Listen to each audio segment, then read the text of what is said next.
Hoy jueves 25 de abril de 2019 seguimos en camino hacia el programa de la Escuela Superior Peronista, siempre los jueves tratando el tema 4 referido a la teoría, las formas y técnicas de ejecución de la doctrina peronista. En este caso, referido a la organización peronista, que en mi humilde opinión es un modelo ejemplar sobre cómo organizarnos para la unidad y lucha política en el movimiento popular, nacional popular, democrático y latinoamericanista. Veremos hoy, ya en el encuentro número 13, sobre organización peronista, el tema de la estructuración u organización propiamente dicha. Me gusta más el tema, la palabra estructuración, para entender lo que vamos a tratar hoy referido a la organización peronista. Hemos visto ya la planificación en sus diversas formas, lo vimos a través de apuntes peronistas, a través también de los textos del general Perón, que los primeros peronistas nos ofrecieron en el libro de organización peronista que se usó en la escuela superior, y también hemos compartido con ustedes un modelo de planificación comunitaria estratégica que considero puede serles realmente útil en la vida de la militancia política.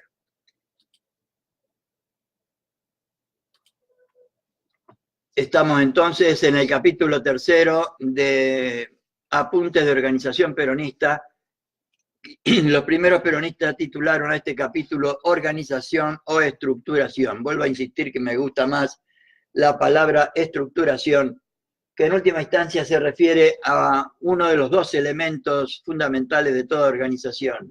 Para Perón, toda organización tiene un elemento espiritual que, tratándose de nuestro país, es la doctrina nacional, y un elemento material que sería fundamentalmente la estructuración y la estructura y la función dentro de las estructuras. Hablaremos hoy entonces, siguiendo las ideas de General Perón, sobre la base que nos dice que sobre la base estructural de la organización hay que crear la organización funcional, porque el esquema orgánico solo no es todo. Se refiere a esto poniendo como modelo, como ejemplo de organización el cuerpo humano. La base estructural de la organización en este caso sería nuestro cuerpo físico, y dice Perón que la base estructural de organización, o sea, nuestro cuerpo físico no alcanza, hay que crear la organización funcional, porque el esquema orgánico solo no es todo. También puede referirse a un ministerio dentro de la organización nacional, etcétera, etcétera. Se asemeja a ese plano con el que nos enseñan anatomía en el colegio, un cuerpo humano en el que levantamos las distintas partes, se ven los órganos que están debajo, es perfecto, pero no anda, es solo un esquema, no es el hombre o la mujer, no es el organismo. Para que sea un hombre o una mujer, cada uno de los órganos debe llenar su función, debe moverse, vivir, pensar, crear, hacer cosas buenas y también cometer algún error, como se hace a veces, nos recuerda el general Perón. Entonces, nos plantea el texto que va a tomar como base para analizar el tema de la estructuración dentro de una organización. Y vamos al concepto que nos dan los primeros peronistas sobre este tema. Estructuración u organización propiamente dicha constituye el proceso mediante el cual se efectúa la creación de los organismos que cumplirán los objetivos previstos a través de la planificación. Entonces, nos ayuda mejor a entender el tema que pensemos en nuestro país, en un proyecto nacional que tenemos que gobernar y tenemos que crear un ministerio. Tenemos que crear un ministerio para lo cual hace falta una estructura. La estructuración u organización propiamente dicha constituye el proceso mediante el cual se efectúa la creación de los organismos del ministerio que cumplirá los objetivos previstos a través de la planificación, por ejemplo, el Ministerio de Salud. Por la misma acción se efectúa la distribución del trabajo a cumplir en las distintas partes que componen los organismos creados. Y finalmente, concluido el aspecto orgánico de toda estructuración, corresponde el ordenamiento funcional, o sea, la reglamentación de las tareas fundamentales a cumplir, estableciendo los métodos o procedimientos básicos. Entonces necesitamos un organismo, o sea, un edificio, una estructura. Necesitamos la distribución de trabajo a las personas que van a realizar en ese organismo, en ese ministerio, la distribución del trabajo a cumplir en las distintas partes de ese ministerio. Y concluido el aspecto orgánico de toda la estructuración, corresponde el ordenamiento funcional, o sea, cuál va a ser la función de cada una de las personas que constituyen o de los elementos orgánicos dentro del ministerio. Las secretarías, las subsecretarías, etcétera, etcétera, etcétera. Y vamos a empezar a ver distintas estructuraciones que pueden darse dentro de una organización. Y la primera que nos presentan es la estructuración orgánica funcional. La estructuración sería la organización orgánica, porque se refiere, siempre toman en el primer peronismo el modelo del cuerpo humano, se refiere lo orgánico, en el primer peronismo es organizado, en la estructuración organizada de lo funcional. Toda estructuración lleva en sí un componente orgánico y un componente funcional. Esto lo vemos mejor en el cuerpo. El componente orgánico es el cuerpo físico y el componente funcional son los distintos órganos en funcionamiento, la vista, el oído, el sistema nervioso, el sistema sanguíneo, etc. La estructuración orgánica condiciona la morfología, el continente, la forma o estructura del organismo, ya sea un edificio, ya sea el cuerpo humano, cualquiera sea el ejemplo que se tome, y representa el factor inerte o estático de todo organismo, el edificio, por ejemplo. La estructuración funcional representa la fisiología en el cuerpo humano y el contenido destinado a cumplir el objetivo o finalidad, vale decir, el aspecto fundamental, vivo y dinámico de todo organismo. La estructuración orgánica se caracteriza por ser cuantitativa, horizontal y estática. Por el contrario, la estructuración funcional, que le corresponde como antítesis, es cualitativa, vertical y dinámica. Cuando se varían estos principios y la estructuración orgánica se transforma en un fin y no ya en un medio, aparece la burocracia. La eliminación de la burocracia, pues sostiene Perón, reside en la delimitación de funciones, es decir, en la especificación de la finalidad que debe cumplir toda estructura y todo integrante de esa estructura. La burocracia surge, pues, cuando se crean organismos que no tienen ninguna función que cumplir. Es así nomás, ¿no? Los dos planes quinquenales del gobierno de Perón tienen una misión específica que cumplir respecto de la estructuración, o sea, de la organización propiamente dicha del gobierno, del Estado y del pueblo. La organización propiamente dicha del gobierno, del Estado y del pueblo. Vamos a ver cómo nos lo explican los primeros peronistas. El primer plan quinquenal creó las estructuras orgánicas, estableciendo la parte estática de los organismos establecidos. Se refiere a los edificios, a la forma, a la estructuración, etc. El segundo plan quinquenal tiene por objeto delimitar las funciones de los mismos, es decir, complementar su estructuración funcional.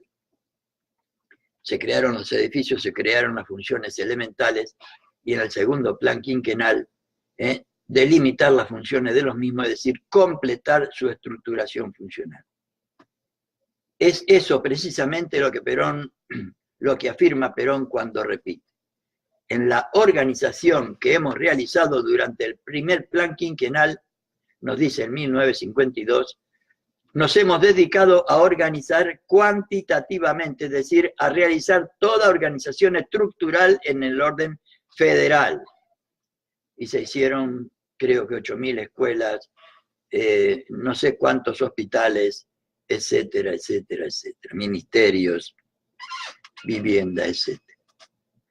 A esa organización estructural le hemos ido creando la organización funcional, despacito, sin prisa, pero sin pausa, que es la vertical. La organización estructural es la horizontal, la funcional es la vertical, nos dice el general don Juan Domingo Perón. Y en esta oportunidad afirma: el segundo plan quinquenal habrá cumplido en lo orgánico, o sea, lo estructural, si nos permite afirmar en 1958, recuerden que el plan quinquenal era del 52 al 58, mejor dicho, se estructuró en el 52 para empezar en el 53 y finalizar en el 58. Si nos permite afirmar en 1958, así como hoy podemos afirmar que hemos terminado con lo estructural a través del primer plan quinquenal, hemos terminado con lo funcional, legándole a la República una organización estatal que le permite decir que se administra y gobierna de la mejor manera por sí solo y por sí mismo. Un Estado funcionando, con estructura, o sea, con edificios, funciones, y funcionando. Lo estructural y lo funcional. La estructuración funcional, por ser colectiva, no depende tanto de la estructuración en sí, claro, cuanto del hombre o la mujer, de las personas que realizan esa función. Por ello, en la segunda etapa de la organización colectiva del Estado, es preciso que los hombres y mujeres estén perfectamente adoctrinados y capacitados acerca de la función que deben cumplir, cosa que deberíamos realizar siempre en todas las organizaciones en las que participemos. Es preciso que los hombres y mujeres estén perfectamente adoctrinados y capacitados acerca de la función que deben cumplir. Pero no dice así. La tarea colectiva es ir perfeccionando la administración y perfeccionamiento al hombre y a la mujer, porque eso ya no depende de la organización, sino depende del hombre o de la mujer, lo funcional. Organizado lo funcional es como se evita la burocracia, que es la consecuencia de una organización no objetiva. Para Perón, lo objetivo, ahí se refiere a la finalidad. Una organización no objetiva es una organización que no tiene una finalidad clara. De ese tipo de organización que suele crearse para un señor importante a quien no se le sabe dar un destino cierto. Claro, una organización sin finalidad, sin finalidad. Y por supuesto, un elemento de burocracia. Y vamos a ver entonces los tipos de organización. En primer lugar, la organización lineal, militar o escaliniforme, le llaman los primeros peronistas. Es la más antigua forma de organización, la menos diferenciada, la más simple y comprensible, encontrándose con sus características puras dos formas principales. A, como organización lineal pura, en que todas las actividades y todas las partes del organismo son absolutamente las mismas para los efectos de la distribución de las líneas de autoridad y responsabilidad. Y segundo, como organización lineal pura departamental, en la cual las actividades similares o de una determinada región o parte de la organización tienen líneas propias de autoridad y de responsabilidad, semejante a las de otros departamentos, para que no se confundan o crucen entre ellos. Como este tipo de organización adquiere por esta subdivisión características propias, debemos considerarla un tipo especial. La organización lineal o militar presupone autoridad en la cima de la jerarquía, autoridad que se va delegando verticalmente hacia abajo, siempre completa, indivisa y absoluta para todos los aspectos del trabajo, la organización militar. La autoridad toma en este tipo una dirección vertical hacia abajo que al ir dividiéndose por necesidad física va exponiéndose en forma triangular o coniforme, de abajo hacia arriba, siempre parecida en cuanto a calidad con cualquier otra parte de la organización y siempre limitada en el espacio o campo de mando que corresponde a cada uno de los estamentos. Y vamos a ver de cada una de ellas las ventajas y desventajas. Las ventajas de la organización de tipo lineal. Primero, su simplicidad hace que se entienda de inmediato por individuos de mínima cultura o condición, sea que les corresponda mandar u obedecer. Segundo, siempre es clara y precisa la dirección del trabajo, por lo menos dónde y en quién reside la facultad de dirigir, pues siempre se sabe quién debe impartir las órdenes, quiénes deben obedecerlas y ante quiénes existe responsabilidad por lo obrado. Un perfecto sistema vertical militar. Tercero, unidad en todas las responsabilidades y partes distintas del trabajo, pues las tareas no están divididas. Cuarto, las decisiones son muy rápidas en toda la escala de la organización, pues corresponde tomarlas siempre a un jefe con absoluta autoridad, sin obligaciones de consulta a otros, aunque con plena responsabilidad. Suprema autoridad, pero suprema responsabilidad. Quinto, facilidad para imponer disciplina, dado lo definido, definitivo y único de la autoridad. Y sexto, hace posible emplear un número menor o variedad menor de trabajadores, ya que no hay subdivisión de tareas diferentes. Séptimo, es fácil encontrar unidades humanas y hasta darles capacidad de mando, dada la simpleza de todo el proceso. Y por último, como los agentes intervinientes colocan todas las fases o partes del trabajo de organización que no está subdividido en especialidades, ocurre que los más capaces y entusiastas ascienden con pocas dificultades si tienen condiciones personales. Llegan a formarse como subjefe o jefes ejecutivos superiores. Es más fácil la formación de jefes que conocen todos los detalles de la producción. Las desventajas. La falta de especialización en el trabajo tanto de obreros como de personal técnico, capacidad de progreso limitado o firmeza en el trabajo. La iniciativa y decisión del jefe es la única fuerza coordinadora y creadora. Y por cuarto, demasiada importancia a los jefes y funcionarios ejecutivos, dejando en plano inferior a los trabajadores restantes.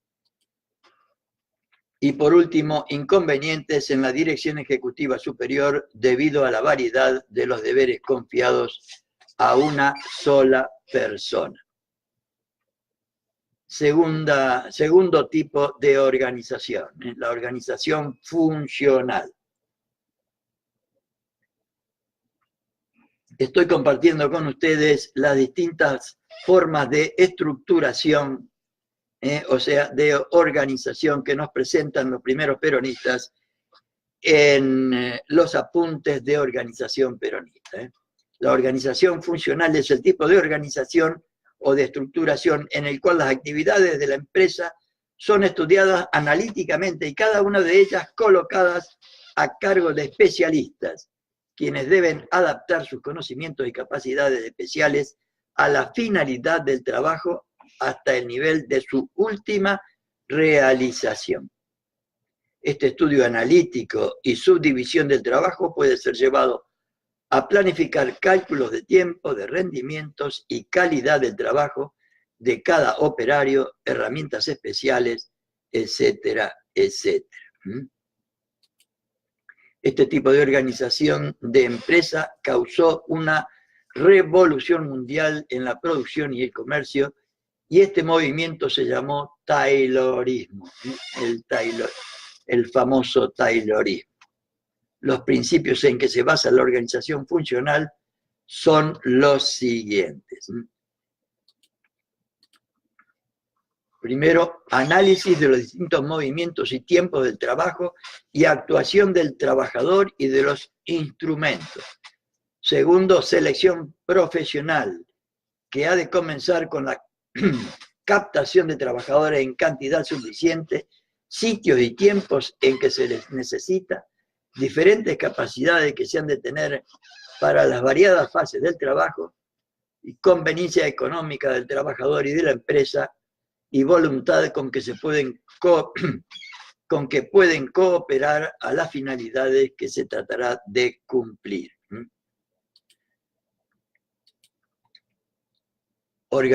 Tercero, organización de la instrucción o capacitación para las diferentes fases del trabajo y control regular de rendimientos cualitativos y cuantitativos.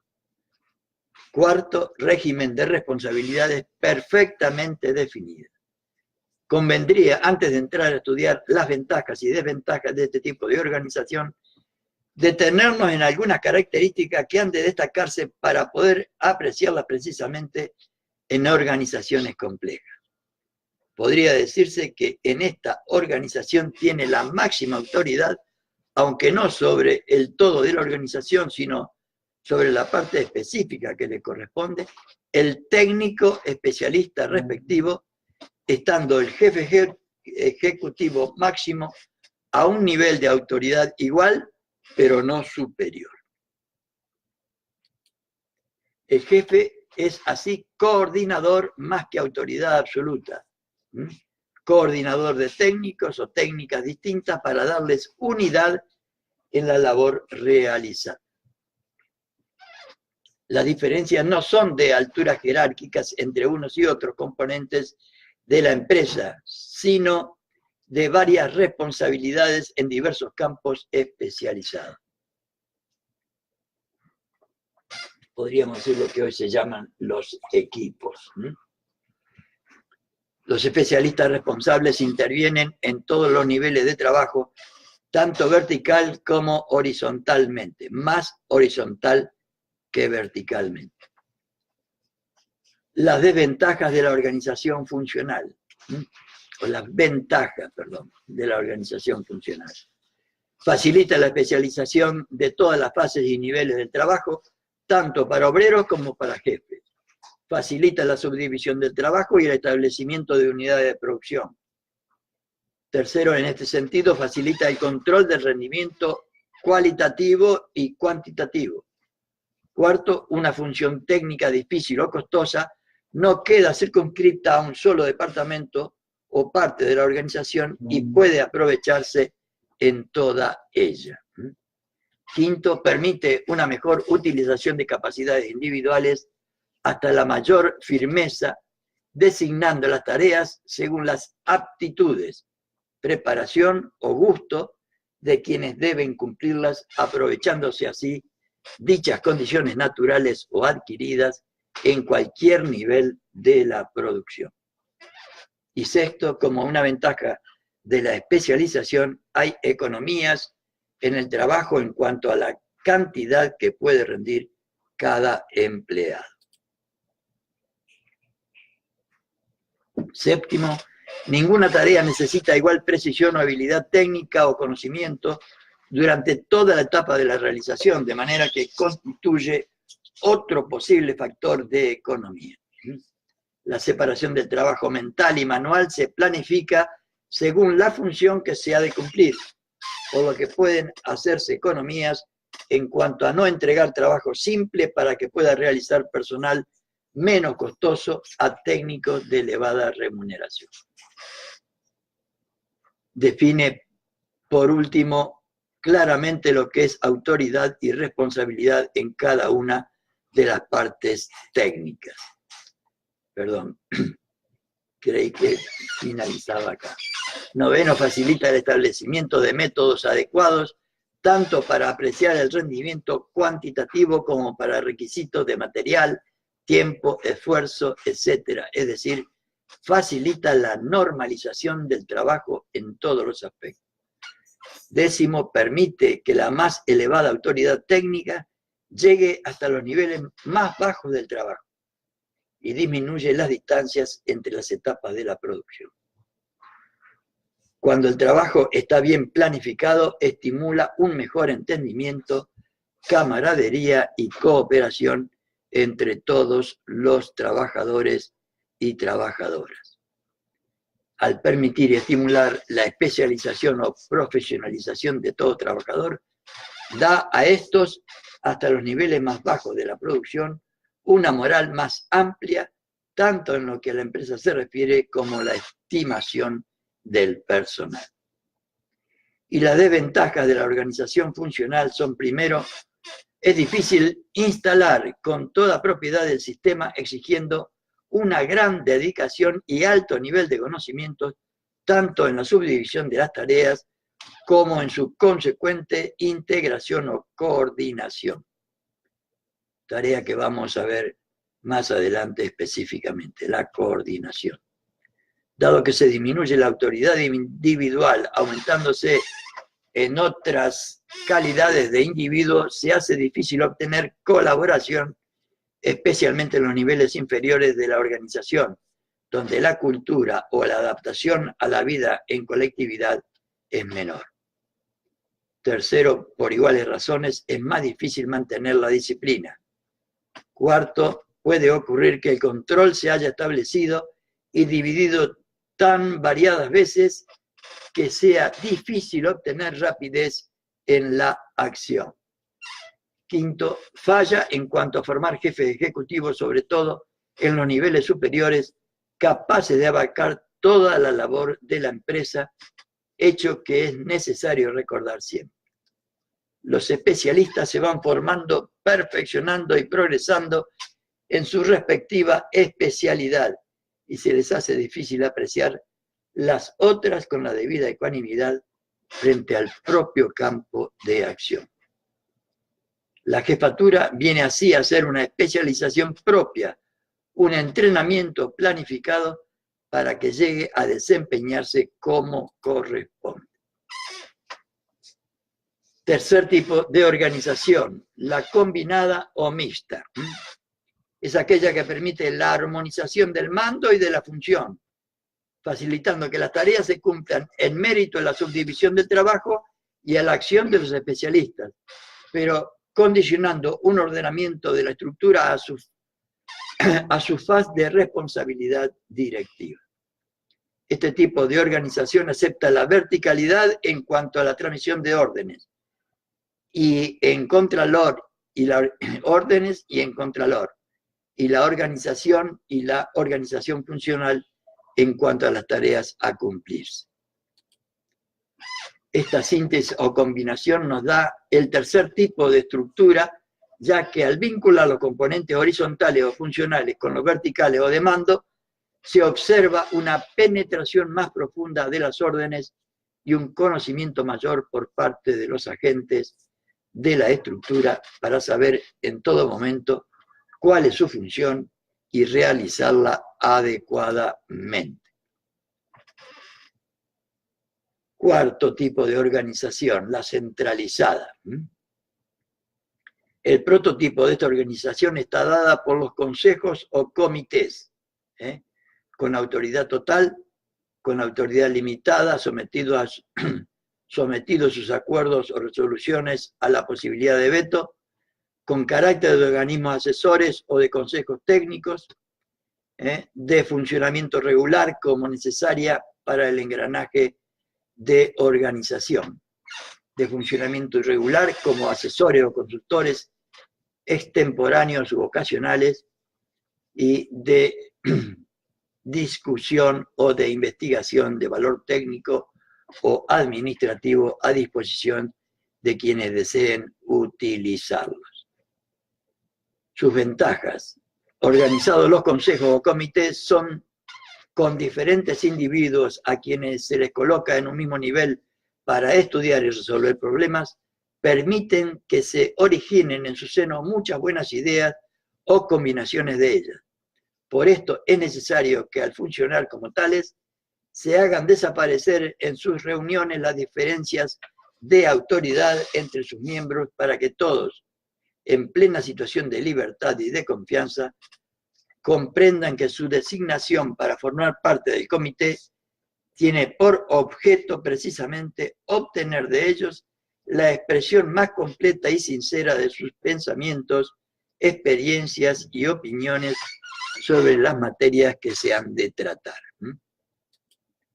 Segundo, al reunirse en igualdad de condiciones, hombres y mujeres de variados departamentos, niveles jerárquicos y técnicos diferentes, se facilita que la organización sea mirada como una unidad y sus resoluciones tomadas por todos como propias, lo que da interés y entusiasmo por la empresa común. Tercero, las mismas razones anteriores contribuyen a fortalecer el respeto por las capacidades y preparaciones diferentes de personas, demostrándose unos a otros cuán necesarias son en sus respectivos campos especializados. Y cuarto, tiende a ser más llevadera la responsabilidad y establecer los acuerdos o la política que se sigue, tanto en los objetivos como en los sistemas. Ofrece un buen método de consejo a los jefes ejecutivos, es un buen sistema educacional en cualquier nivel de la organización, puede usarse el consejo o comité formal o informalmente organizado con buen resultado en cualquier función o nivel del trabajo u oportunidad. Y como mecanismo antiburocrático tiene enorme importancia que es necesario subrayar para que se le aprecie y utilice más. Hay muchos problemas o preguntas que planteados a diferentes funcionarios, tanto sobre asuntos técnicos como sobre personas, por su carácter y la responsabilidad que encierran, crean una situación difícil. En tales casos, los funcionarios encargados de la respuesta se sienten obligados a grandes disquisiciones técnicas para disminuir su responsabilidad por errores o para encubrir la falta de respuestas categóricas. Ello hace que muchos problemas vayan de uno a otro funcionario necesitando nuevas opiniones sin que se llegue a resolución alguna. El consejo o comité, al dar a dos o más personas la posibilidad de protegerse en sus opiniones y de equilibrárselas mutuamente, les permitirá ser más definitivos y llegar a resoluciones, ahorrando así mucho tiempo y esfuerzos en trámites exclusivamente burocráticos. y las desventajas son sus decisiones importan compromisos, los que pueden estar basados a veces en factores ajenos a la finalidad misma que se estudia. Puede ser insuficientemente comprendida como técnica de trabajo, no dando oportunidad a la expresión libre y sincera de opiniones y manteniendo en su seno jerarquía y mando, anulando su posible utilidad y aún pudiendo ser motivo de dificultades entre funcionarios. Y tercero, significa gasto de tiempo para varias personas. Cuarto, como instrumento de control, es estéril por la responsabilidad dividida. Quinto, estéril igualmente para realizar, y a menudo es o se utiliza como un pobre sustituto cuando falta en realidad una organización apropiada. Y con esto, compañeras y compañeros, por hoy concluimos con el tema de la estructuración. Sé que ha sido un encuentro